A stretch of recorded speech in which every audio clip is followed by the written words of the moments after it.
This last video, putting my glasses on. I want you guys to know that the only person in South Carolina that was able to tell me any of the names of the Quakers at all is this woman here. This book is the history of Kershaw County, and her name is Joan Anabanet, and her husband Glenn Anabanet wrote this book. And she's the only person that has the names of any archive or museum that I've ever gone into that could tell me who the names were those Quakers. Most everybody knows Samuel Wiley and Millhouse, who actually came from. They would have known the Mathises and the Gants when they got there, because they came from the part of Ireland, the Ulster part, that the Scottish people had been put there before they came to America as Ulster Scots. So they weren't like Irish people that were Catholic and all that. They were people, they would have known them. And so this right here, I want to put this in the video also, that all this stuff on my poster is in this folder blown up.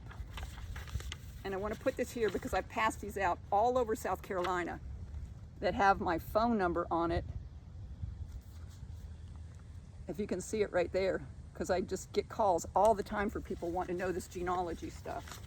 And so the last thing I'm going to say is that the people in Chesterfield don't realize this, but the person that they are advocating for genealogy was named Lindsay, who was a Gant before that. He was Walter Gant's line that turned into Walter Lindsay when he got the property of Lindsay in England. And then when he went to Scotland and he worked with William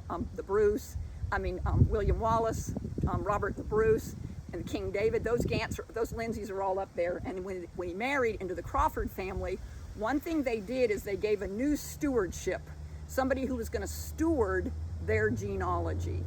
And that was given, and a seal was created with a swan on it. A swan sitting inside the crown with a belt buckle as the border of it.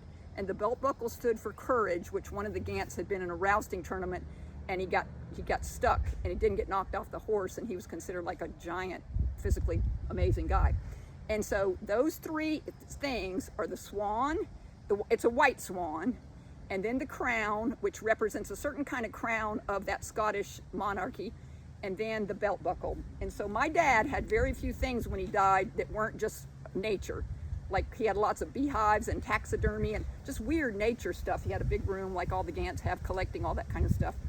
And this is the one thing I wanted from him that was, I got a cow rug, I got a Mexican Tiffany lamp that he made, one more distraction for my dad as he got into making Tiffany lights. Hey Justin, I'll be done in just a second.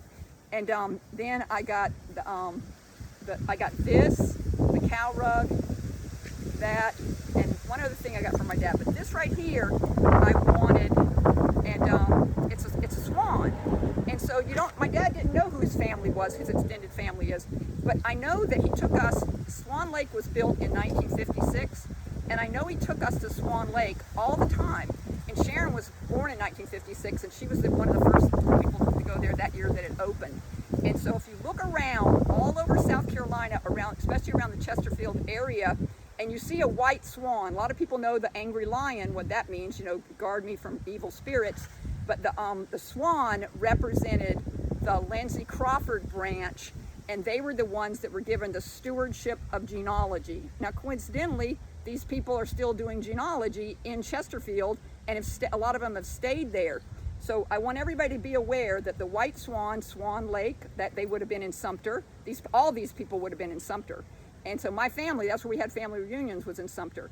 And so everybody be aware that when you see the white swan on somebody's yard or something like that, that's an extension of people knowing. And I know my dad didn't know anything about his family past about 4 generations, nothing, nothing. Especially because his 2 parents were the ones that were killed for Joseph Kershaw to get the land. He knew nothing. And so, but anyway, keep that in mind, and you can see that this is an unusually beautiful piece of art that I got from my dad.